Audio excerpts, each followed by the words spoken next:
Goeiemôre, baie welkom by vanmôre se erediens. Julle, dit het gereën. Ons is so dankbaar daarvoor.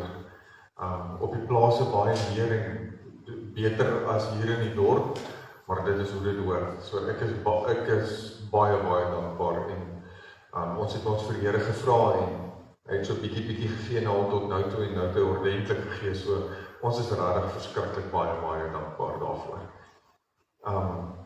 En natuurlijk die leeuws wat op hierdie stadium so mooi alles wen.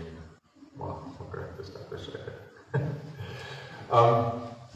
Ons is in ons leidingstyd. Het is nou die derde Sondag in leidingstyd, die tweede week met derde Sondag.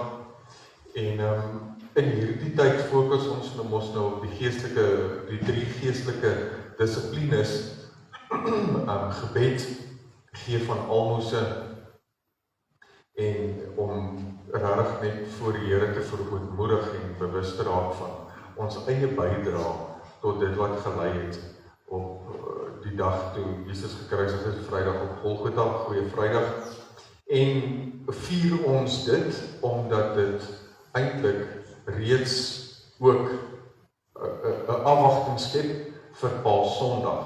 So al is dit 'n minder mooi ding om aan te dink, vier ons dit nog steeds, want ons weet wat gebeur het op Paasondag en dat die graf leeg is.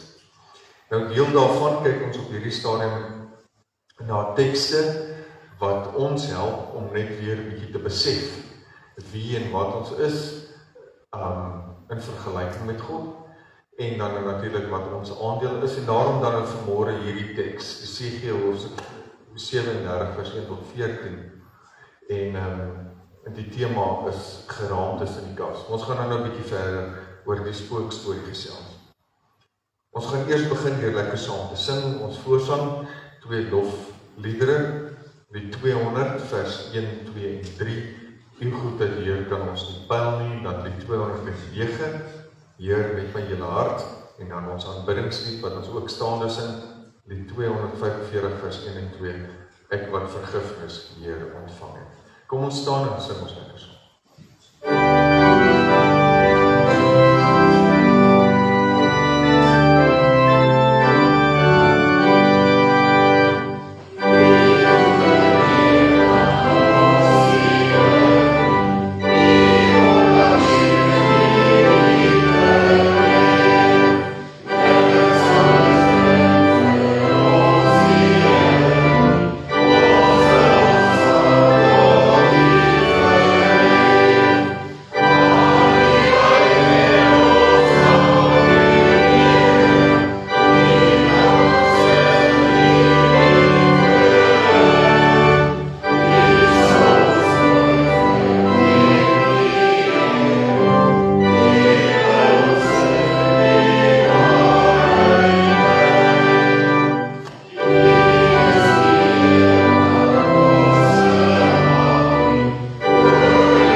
Vrydag is 'n wêreldmiddag vir vroue en ons het 2 geleenthede.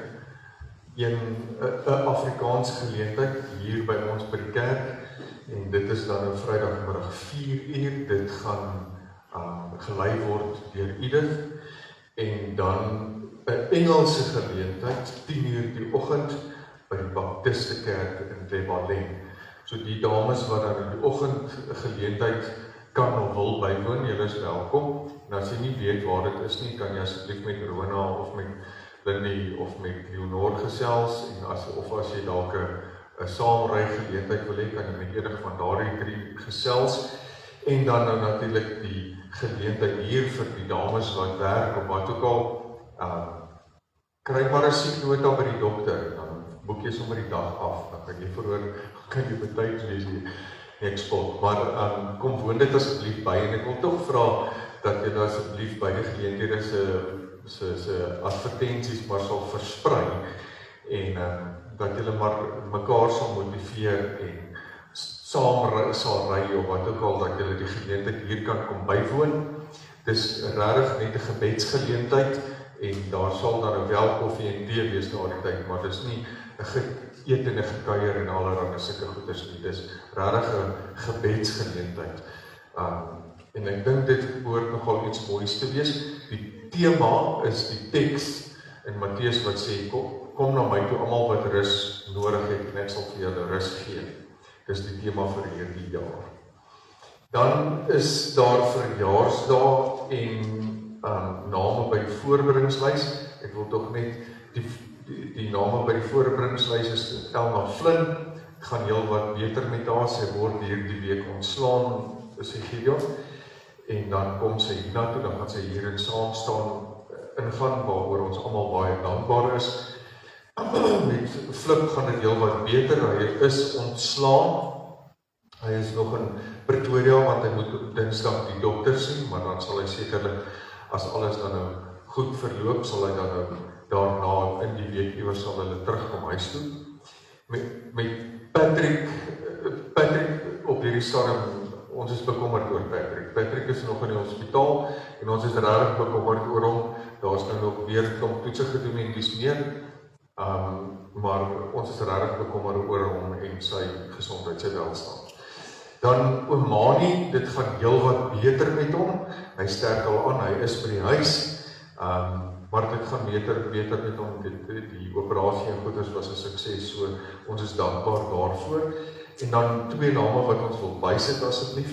Willem Val, hy gaan die week vir toetse, en dan Sarel Kutse, dis Lida se neef, is jou neef nie, of oom? Okay, excuse, is net in haar wijk. Sarel Kutse, jammer.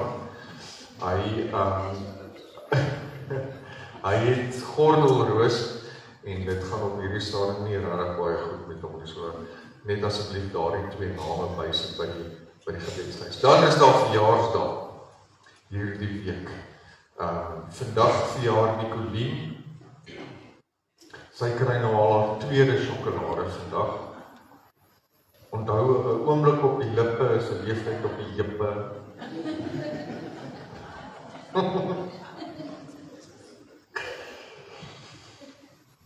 En Gerard Vogelenberg, hulle is ongelukkig nie, en dan Gryling van die kerk. John Larry, sy is daar agter, daar by jou.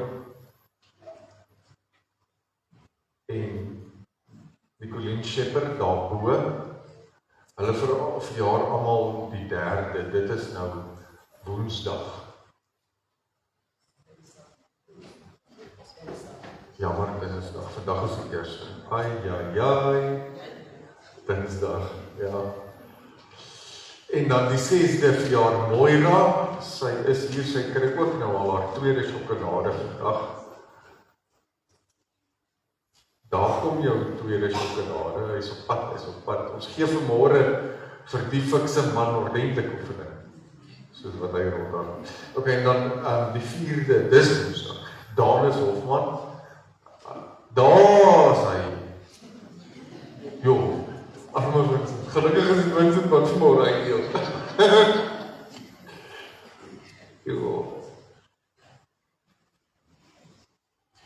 Ek sou nou al gaan sit en gesê, kom na my toe, sal vir julle sjokolade gee. En dan laaste, die 7de, Willie Koeglenberg.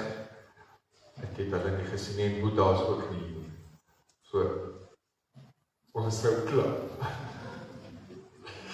Maar ek hoop almal van julle wat hierdie week het 'n wonderlike mooi dag en 'n baie geseënde en 'n wonderlike mooi nuwe lewensjaar wat in julle lewens toegevoeg word deur die Here. Dis dit vir die afkondigings.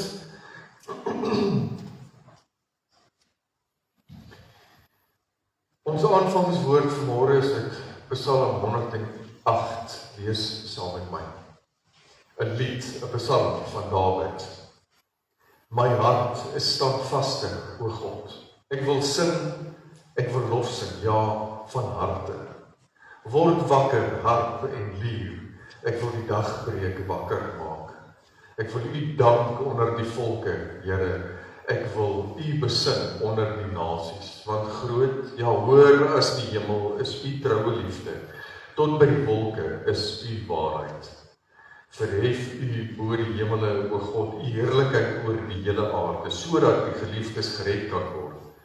Verlos tog met U regterhand en antwoord my. God self het in sy heiligdom verklaar. Ek wil jubel, ek wil Sichem verdeel, die vallei van Sukot gaan ek afmeet.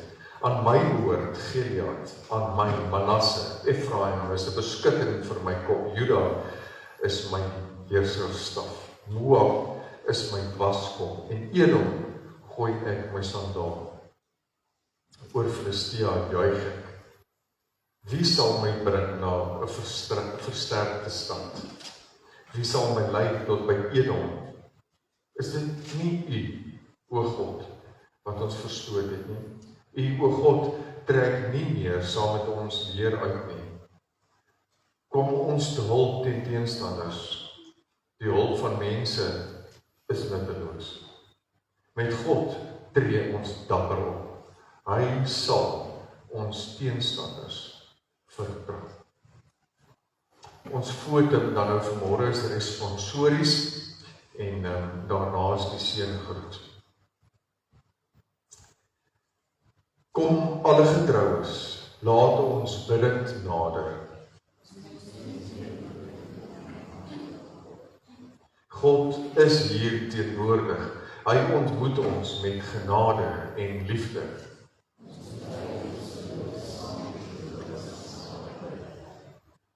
Medegelowiges, genade en vrede vir julle van God ons Vader en van ons Here Jesus Christus en van die kragtige teenwoordigheid van die Heilige Gees. Amen. Nou vanmôre is die tweede lydingsweek. In Advent steek ons die Adventskrans se kersse een vir een aan om hulle totdat dit uiteindelik lei tot Kersfees. In Adventstyd blaas ons die 7 kersse een vir een dood en dan word die laaste een doodgeblaas op Goeie Vrydag. Nou vanmôre blaas ons die tweede kers dood om ons dan nou daaraan te dink dat die derde week is op pad, die derde week waarin ons ingaan wat ons lydenstyd vier.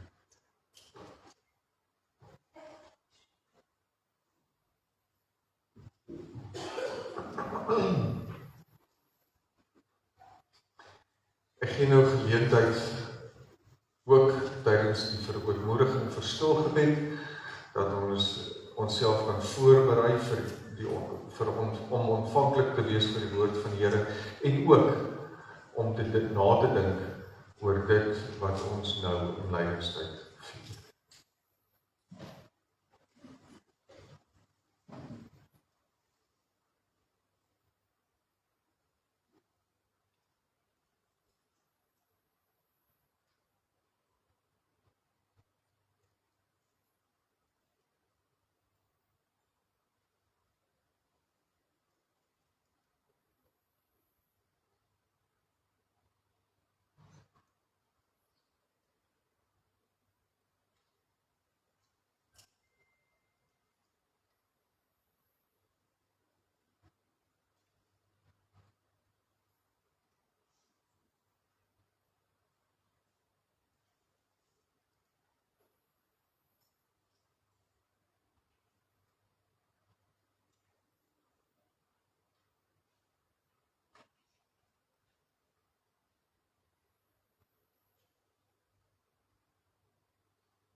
Terwyl ons sit, sing ons saam in aanbidding en as 'n toetrede lied, die 253 vers 1 en 2, U het die brood gebreek.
Here almagtige God, baie dankie dat ons vanmôre as 'n geloofsgemeenskap, medegelowiges, hier in U teenwoordigheid kan bymekaar kom. Dankie Here dat U die moeite doen om ons daartoe in staat te stel om vanmôre hier te kan wees.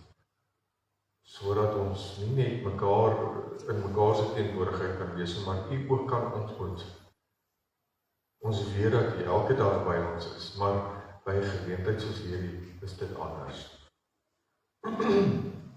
Here, en by geleentheid soos hierdie kom ons hier by mekaar met die primêre doel om besig te wees met die woord, om bietjie daarin te verdiep, sodat ons kan groei en U beter kan leer ken, om ons verhouding te verdiep, die verhouding wat ons met U het. Here, terwyl ons afhanklikheid erken daarin dat dit U is wat U self aan ons openbaar, anders sou ons U nooit leer ken het nie.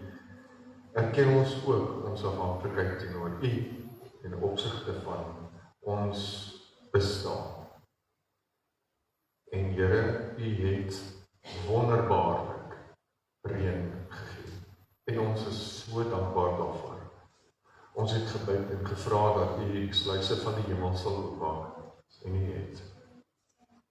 Ons sê daarvoor verskriklik baie dankie. In ons harte juig ons saam met die grond en die aarde. Here, en wil ons dit wat dan hieruit voortspruit as 'n offer aan U opdra, die oes van die land, is U se. Ons dank U, Here, vir al hierdie wonderlike gawes en die genade dat ons kan weet dat U is in beheer, selfs al lyk dit nie noodwendig so. Net soos wat U in beheer is by hierdie erediens, en wil ons werklik vir U vra dat U sal kom beheer oorneem tot so 'n mate dat dit werklik sal wees tot eer en verheerliking van U naam. Amen. Ek dink die meeste van julle het nou al hierdie spookstorie of gelees of ten minste gehoor daarvan. Die spookstorie, daar's meer as 'n spookstories in die Bybel, maar hierdie is net een daarvan. En lees saam met my, dit is in Jesegiel hoofstuk 37 vers 1 tot 14. Die hand van die Here was op my. Hy het my deur die gees van die Here uitgelei en my neergesit in die laagte. Dit was vol beendere. Hy het my keer op keer daar rondom laat loop en kyk, daar het geweldig baie versprei oor die laagte gelê en hulle was heeltemal verdroog. Hy vra toe vir my, mensekind, kan hierdie beendere leef? Ek het geantwoord, maar Here, net U weet dit. Toe sê hy vir my, profeteer oor hierdie beendere, sê vir hulle, verdroogde beendere, luister na my, na die woord van die Here. So sê my Heer, die Here van hierdie beendere, kyk, ek gaan gees in julle laat kom, en julle sal leef. Ek sal seënings aan julle heg, vleis aan julle sit, vel oor julle trek, asem in julle gee, sodat julle kan leef. Dan sal julle besef dat ek die Here is. Ek het geprofeteer, soos ek beveel is. Daar was 'n geluid, en toe ek profeteer, geratel. Die beendere het nader aan mekaar beweeg, been na been toe. Ek het gekyk, en so waar, aan hulle is daar seënings en vleis kom tevoorskyn. Vel is van bo af oor hulle getrek, maar daar was nog geen asem in hulle. Hy sê vir my, profeteer vir die wind, profeteer mensekind, en sê vir die wind, so sê my Heer, die Here, wind, kom uit die 4 windrigtings, blaas in hierdie doodgemaaktes, sodat hulle kan leef. Ek het geprofeteer soos hy my beveel het. Die wind het in hulle ingegaan en hulle het lewend geword en op hulle voete gaan staan. 'n Buitengewone groot beer. Hy sê toe vir my, mensekind, hierdie beendere, hulle is die huis van Israel. Kyk, hulle sê, ons beendere is verdroog, ons hoop is verlore, ons is afgesny. Daarom profeteer en sê vir hulle, so sê my Heer, die Here, kyk, ek maak julle grafte oop, en julle sal uit julle grafte laat opkom, my volk.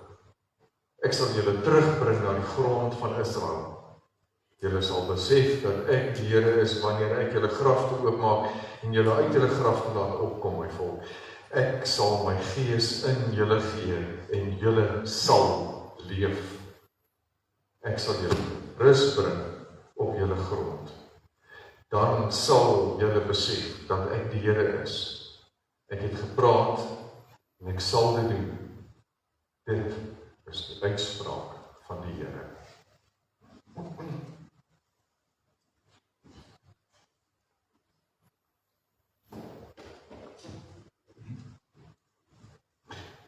Almal van julle het seker al in julle lewe die een of ander zombie fliek of storie gesien, nee. En hierdie klink nou letterlik so iets. Klink nou soos een of ander storie wat 'n goeie fliek sal maak van zombies, nee. Wat uit die dood uit opstaan en dan kom terroriseer. Ja. Hierdie klink letterlik so iets. Dit is half onverstaanbaar om te dink dat in die Bybel daar so 'n storie is. Daar's meer van dit, maar dit is al vreemd om te dink dat daar so iets in die Bybel is. Maar ons moet onthou dat hierdie 'n visioen is. En in hierdie visioen sien ons hierdie vreemde boodskap. En is dit vir ons omdat dit vir ons in die eerste plek vreemd is dat daar so iets in die Bybel is dit ook vir ons vreemd om mooi te verstaan wat hier gebeur. Wat eintlik die boodskap agter hierdie visioen en die profesie is. Nou, die eerste ding wat ons mekaar moet sê, om dan 'n bietjie agtergrond te hê en om mooi te verstaan wat hier aangaan. Die eerste ding wat ons mekaar moet sê is, hierdie visioen is deur God aan Jesegiel gegee, sodat hy dit aan die volk kan gaan kommunikeer in die tyd toe hulle in ballingskap was. Nou, ballingskap was spreekwoordelik die volk se lydingstyd. Dit was die tyd toe hulle werklik teen die grond was. Moeg, moedeloos, hopeloos, net totaal gebreek. Hulle was op 'n plek waar ek dink sommige van julle al in julle lewens van tevore was, waar jy werklik nie weet, wat is die doel? Hoekom sal ek môreoggend opstaan en aangaan met my lewe vir wat? Alles loop verkeerd, alles is stikkend, Ek is teen die planke, ek het geen moed, geen durf, geen lus meer vir die lewe nie. Dis waar hulle was. Daar waar hulle gebly het, hulle stede is oorgeneem deur heidene, die tempels is afgebreek, hulle is versprei in die woestyn en ander is weggevoer as slawe, kinders, gesinne is opgebreek, mense is dood, dit was nie mooi nie.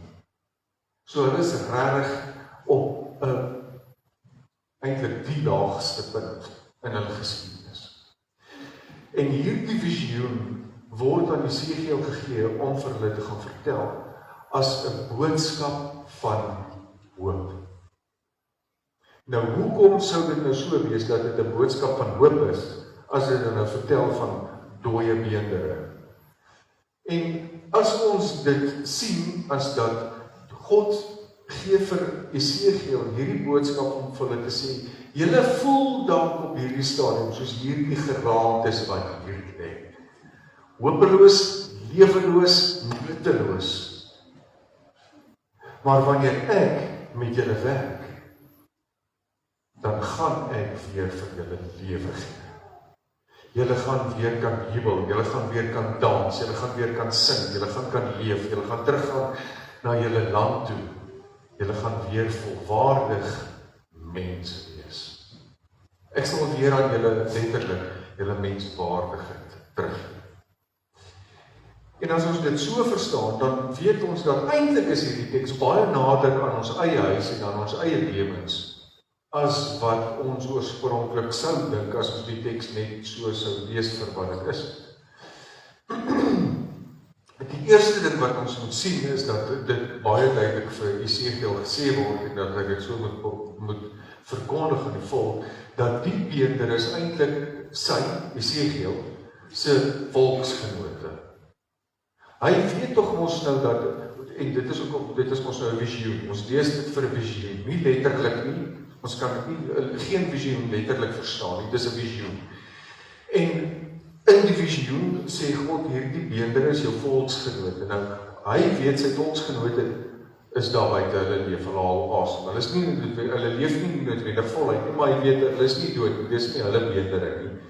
So, hierdie beendere is simbolies hulle volksgenote, sy volksgenote. En wanneer God dan vir Jesegiel vra of hierdie beendere, wat nou eintlik sy volksgenote is, weer sal leef, dan vra God nie vir Jesegiel glo jy nie. Hy vra nie vir Jesegiel, is dit vir my moontlik om hierdie beendere te laat leef nie, want ons almal weet of ons niks onmoontlik nie. Jesegiel het dit ook gebeur. Maar Jesegiel weet dat hy verwys na die lewe van sy volksgenote. Dit sal daar ooit weer restituisie plaasvind. Sal hulle ooit weer herstel? Sal hulle ooit weer kan leef onder andere in die land, die beloofde land wat God vir hulle gegee het? Sal dit ooit weer met hulle goed gaan? Sal hulle ooit weer kan jubel? Sal hulle ooit weer kan feeste vier? Sal hulle ooit weer werklik kan leef? 'n volle lewe, soos wat God dit vir hulle bedoel het. Dis wat God eintlik vir hulle vra. En daarom is die vraag, die antwoord wat Jesegiel gee, is baie eerlik. Jesegiel sê eintlik vir God, Here, ek weet nie. U is die enigste een wat dit weet. U is die enigste een wat weet of ons ooit weer kan opstaan. Of ons ooit weer psalms kan sing in die voorhowe van die tempel. Vir ons, net die Here weet. Onder andere byvoorbeeld die ouens wat so moedeloos is in Qatar en daar in die hele Emirate, daai gedeelte daar waar daar nou weer oorlog uitgebreek het en waar daar van ons mense is wat vasgevang is en hulle lewens verloor en hulle nie kan terugkom huis toe nie. Die antwoord vir hulle, as ons sou vra, dink julle gaan ooit weer 'n mooi lewe kan hê, is net die Here alleen weet. Ons weet. Kom op dieselfde manier. En daar's 'n klomp goed in hierdie teks wat baie bekend klink, onder andere byvoorbeeld dit wat die Here sê, dat die wind gaan oor hulle waai, hy gaan sy asem in hulle inblaas, sodat hulle weer sal lewe. Dit is dieselfde woord wat gebruik word in Genesis, om te sê dat God het sy asem in die mens ingeblaas, en eers op daai oomblik het dit lewe gekry. So ons weet, dat wanneer God praat van die wind wat oor hy sy asem gaan inblaas, en dan later wanneer Jesegiel profeteer, die wind waai oor hulle, en dan staan hulle op hulle voete. Dit is met ander woorde, hierdie die simboliese verwysing daarna, dat ons kan nie lewe as dit nie van God afkom nie. God is die enigste een wat vir ons lewe gee. God is die enigste een wat vir ons gee, alles wat ons nodig het, alles wat ons soms miskyk, alles wat ons wel erken dat dit genade uit God se hand uit is, sodat ons hierdie lewe kan leef, wat God bedoel het dat ons moet leef. Hoopvol, met jubilant, feesvier, met 'n glimlag rondloop. Mooi stories vir mekaar vertel, in plaas van al mekaar pessimisties te wees en te sê, Makwasi is 'n krap plek, want ons die weer poep nog net in Wolmaranstad, as die krag al af hierso. Maar dat ons werklik vir mekaar sal motiveer, en sal inspireer, en sal opgewonde wees, oor die feit dat ons leef. Van ons sit vanmôre hier en het gisteraand geëet. Ons het nou net vir mekaar erken en getuig oor die genade water wat in die hemel neergestort het, en op hierdie stadium weer vir die droë, dorre aarde nuwe lewe laat voortspruit. Dit kom van God af. Ek en jy kan dit nie bewerkstellig. En tog is die moeilikheid, terwyl ons weet dat die lewe kom van God af, is die moeilikheid dat ons gee die reg tot voortbestaan vir 'n klomp geraamtes, klomp dooie beendere in ons lewens. En ons doen dit deur die geraamtes in ons kas. Dit was Israel se moeilikheid in ballingskap. Hulle kon nie weer opstaan en regtig voluit leef, totdat hulle, nommer 1, die vergifnis van God aanvaar het, en nommer 2, hulle self vergewe het. Onthou dis die Ou Testament, nee, dit was voor Jesus. So, uiteindelik, dit wat die situasie waarin hulle is, was hulle eie toedoen. En hulle het toen op 'n stadium besef, maar omdat hulle dit besef het, het hulle kronies uit permanent in sak en as gesit, en het hulle nie regtig kans gehad, of kans gesien, om weer op te staan, en vorentoe te gaan, en te bou, en voort te leef, want hulle was skaam. Hulle het die hele tyd die geraamtes in hulle kas saamgesleep. Eers toe hulle God se vergifnis aanvaar, en hulle self vergewe, toe kon hulle weer begin opstaan, en kort daarna, toe is hulle weer terug in die beloofde land. Toe het daar restriksie plaasgevind, daar herstel plaasgevind. En ek en jy, liewe vriende, ons kan nie ordentlik leef en werklik die vreugde van die Here beleef, solank as wat ons geraamtes in ons kas het, vir hulle reg gee, verblyf reg gee in ons lewens. En ons eie spookstories lewend hou. En ons doen dit gereeld. Wanneer ek en jy sit en ons gedagtes raak so besig met dit waaroor ons onsself verwyd, dit waaroor ons iemand anders verwyd, dit wat ons weet wat deel is van ons geskiedenis, waaroor ons minder trots is, en ons sit die hele tyd daaroor en por, en ons sit die hele tyd daaroor en dink, dan laat ons onsself nie toe om die wind, die Gees, die asem van God wat hy oor ons uitblaas, om dit te aanvaar en dit te regtig werklik te internaliseer en deel te maak van ons lewe. Ons hou aan om onsself bang te maak vir die lewe, omdat ons onsself kronies spookstories vertel. Iets wat agter die rug is agter die rug, is verby. En lydenstyd kom herinner ons daaraan. Lydenstyd kom sê vir ons, ja, dit is so. Jy het foute gemaak in jou lewe. Daar is 'n deel van jou lewe waaroor jy minder trots is. Maar Christus het opgestaan uit die dood uit. Daarom kan jy maar die spookstories vergeet. Daarom kan jy maar die kas oopmaak, al die genaamtes uithaal en van dit ontslae raak. Hang weer vir jou mooi nuwe klere in daai plek. Jou kas gaan nie genoeg spasie hê vir al die mooi nuwe klere wat die Here vir jou gee om aan te trek, solank as wat die spasie opgeneem word deur 'n klomp geraamtes.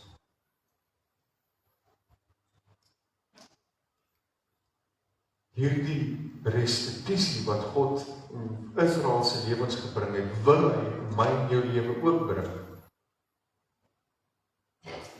En intedeel, hy doen dit reeds. Ek en jy sukkel net om dit te aanvaar, omdat ons vashou aan 'n klomp geraamtes. En ek en jy, liewe vriende, maak nie saak wat ons aan 'n geraamte doen nie. Ons kan dit nie laat mooi lyk. 'n Geraamte is 'n geraamte. Die minder mooi deel van jou geskiedenis, maak nie saak wat jy doen nie. Dit kan, jy kan nie van dit iets moois maak. Daarom is jy skaam daaroor. Jy kan nie van dit iets moois maak.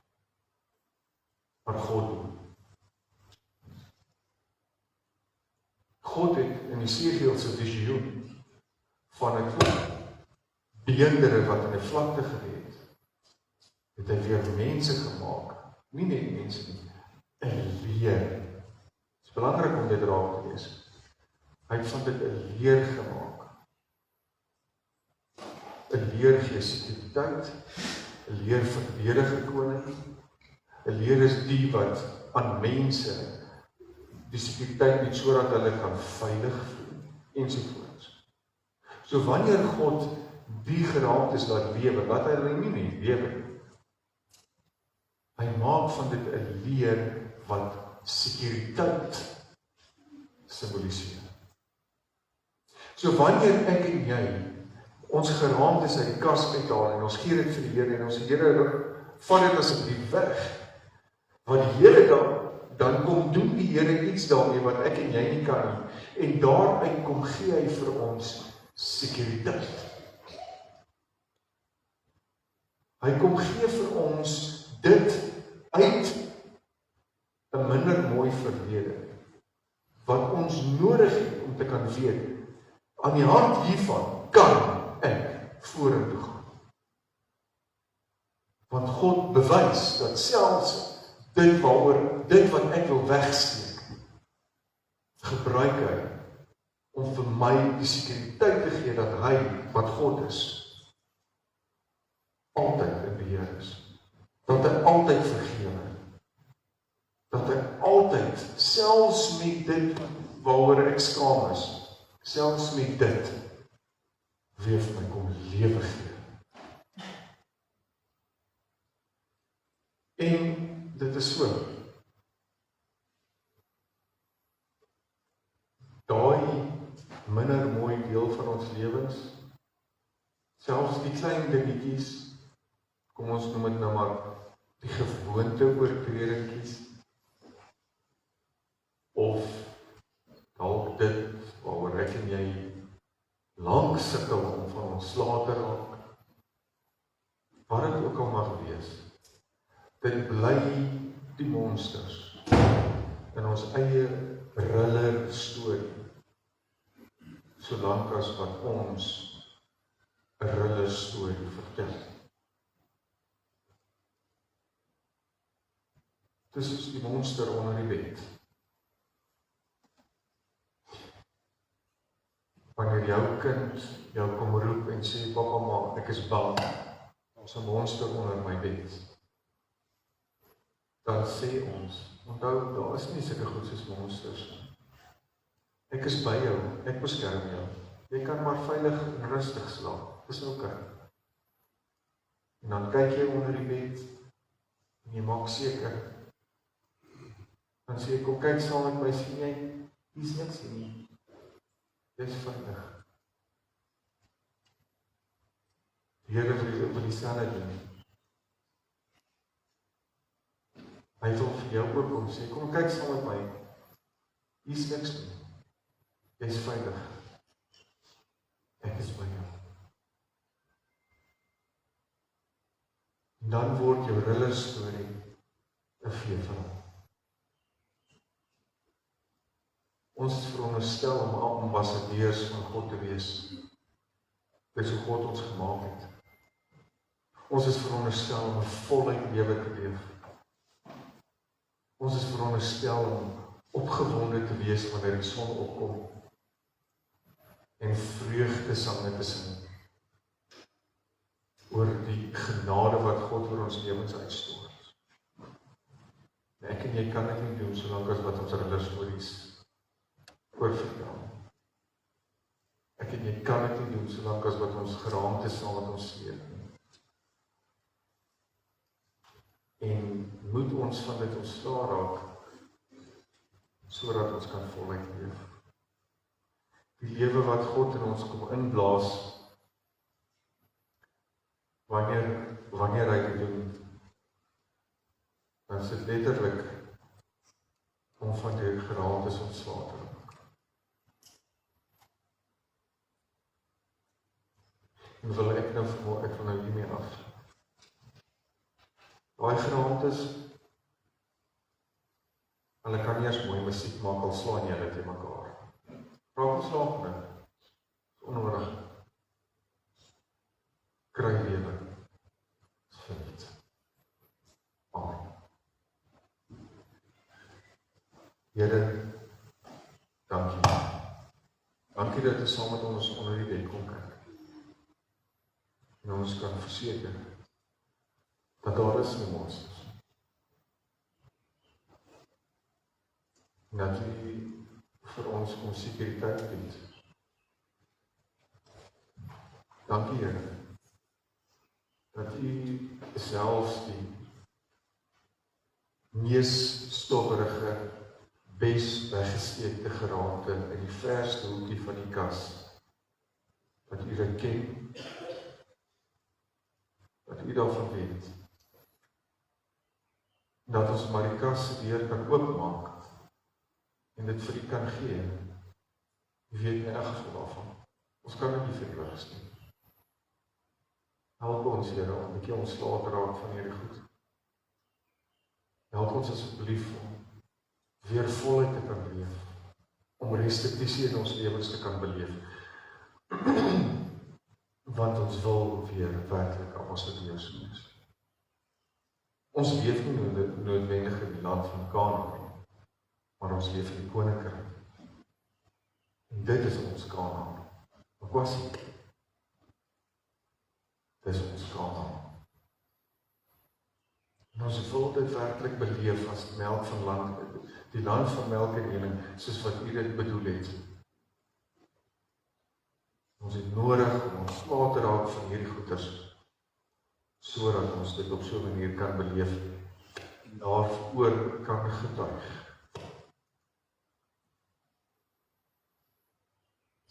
Waarom bid ons juis nou in lydenstyd? Kom help ons hiermee. Ons bid dit in afhanklikheid in die naam van ons Here Jesus Christus. Amen. Gee nou geleentheid vir die opname van die dagoffers.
ons gee ook nou terug uit dit wat hy vir ons gee. Ons bid daarom dat U dit sal aanvaar as 'n heilige en aanneemlike offer en dat dit sal strek tot eer en verheerliking van U naam en tot uitbreiding van die koninkryk wanneer dit aangewend word. Dis hoekom ons teruggaan om U te eer. Ons bid dit in Jesus se naam. Amen. Ons gaan staan vir ons slotsaam. Dit is lied 519, vers 1 tot 4. Wees stil en weet, ek is die Heer. En dan bly ons staan vir die sin van die Amen. Einde is die uitspreek van die seën. En onthou, daar's lekker koffie of tee wat vir julle wag in die saal. Kom ons staan.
Medegelowiges gaan die beloofde land in en leef voluit.